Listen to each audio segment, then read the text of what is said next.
You ever wonder why some people don't earn more than you, don't work harder than you, but somehow they never seem to run out of money? Not rich, not flashy, not even impressive at first glance.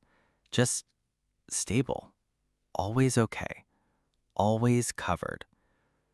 I used to think it was luck, or maybe they just had better opportunities.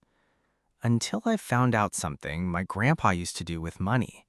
And I promise you, it is so simple, you might even dismiss it at first. But that's exactly why it works. Because the simplest things are usually the ones people ignore. When I was younger, I used to watch him carefully. He wasn't an investor, he didn't talk about business, he didn't follow financial trends, he didn't even use fancy words. Just simple money and very strange habits. Every time he got money, he would stop everything, sit down, and divide it. Not once in a while, not when he felt like it. Every single time. And I remember thinking, why would anyone make money more complicated than it already is? Why not just keep it together and use it when needed? I didn't know it yet, but I was watching something powerful. One day, I finally asked him, Grandpa, why don't you just keep all of your money in one place? He looked at me, stayed quiet for a moment, like he was deciding whether I was ready to understand.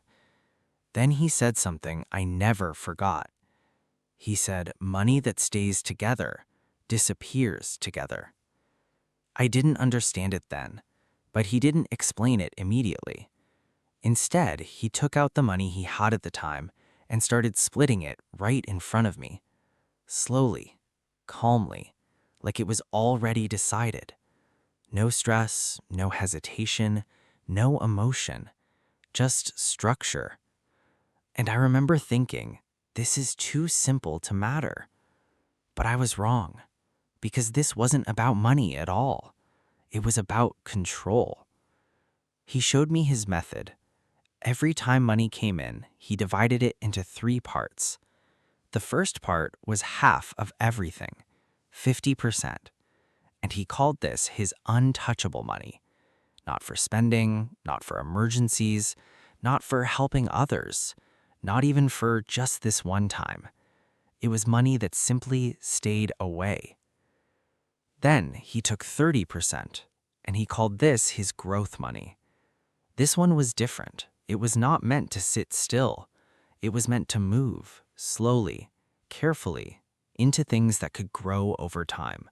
Small opportunities, ideas, tools, anything that had potential.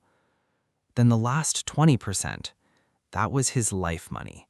Food, transport, daily needs, the things you actually live on. And that was it. No complicated budgeting apps, no stress, no guessing, no emotional decisions in the moment. Just separation. At first, I honestly didn't think it mattered. It felt too basic, too ordinary to be powerful. But over time, I started noticing something. People don't lose money in one big mistake. They lose it in small decisions. One unnecessary purchase, then another, until saving doesn't even feel real anymore. It becomes something you used to do. But my grandpa's system stopped that completely because the decision was already made before temptation even showed up. That's the part I didn't understand at first. This system doesn't just save money, it removes decision-making from emotion, and that changes everything. Because consistency is what actually builds wealth. Not motivation, not excitement, not sudden income spikes. Just repetition that never breaks. When 50% of your money is untouched and 30% is always doing something productive, you stop restarting every month from zero. You start building on top of what already exists, and that changes how you think about money completely. And the funny part is, this still works today. You don't need jars anymore. You don't need old school methods. You can use separate wallets, separate accounts, automatic transfers, anything that creates separation. The tools changed, but the principle didn't.